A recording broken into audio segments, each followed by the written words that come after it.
climate change and potential global swine flu Every pandemic. direction you look, it is just Urgent research into a popular type of insecticide and making bacteria resistant to antibiotics. Zika virus is thought to be responsible. Auckland University physics professor and futurist Sean Hendy is with us on this morning. Kia ora, Sean. Good morning.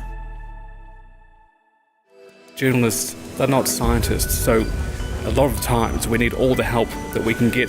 The Science Media Centre has always been there to give us that help. We used to see a lot of articles where you'd pit one person against another and where it would be very difficult to find experts to talk on the subject, and now it's been made really super easy. I use them all the time. If I'm working on a big story, could be abortion, vaccination, I get in touch with them and say, what's the buzz, what's the latest research, who should I talk to? So rather than just Googling the last person that was quoted on a topic, they'll send you the 4 or 5 top people in that field, and you can really drill down with them. I learned everything I know about working with journalists, talking to the media from the Science Media Centre. It's hard to imagine how things were without it, because one thing that journalists look for is a source of authority, and journalists, until the Science Media Centre, weren't very good at finding that authority. I think the landscape is vastly different. I mean, there were very few scientists who really had a really good ability to communicate, and with all the savvy courses that they've been running, that has just so changed. I think we're seeing more science stories published,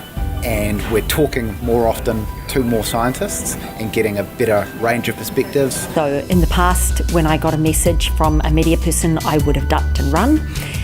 Whereas now I am more confident. I often get asked to provide the Science Media Centre commentaries on new publications that are coming out, and that's put me in touch with colleagues here in New Zealand and also abroad in a way that I wouldn't be otherwise, and that's been fantastic actually. Something comes up, you get contacted by the SMC, write a few words, and they collate all of the advice and commentary from people who know what they're talking about, and that's just something that wasn't there before, so it's been a really fantastic service. Love working with the Science Media Centre. I feel part of a collective of scientists who want to be generous with the truth and get the message out there. When there's been a complete information vacuum over a controversial subject, they've been the ones that have been going around finding someone to front the media.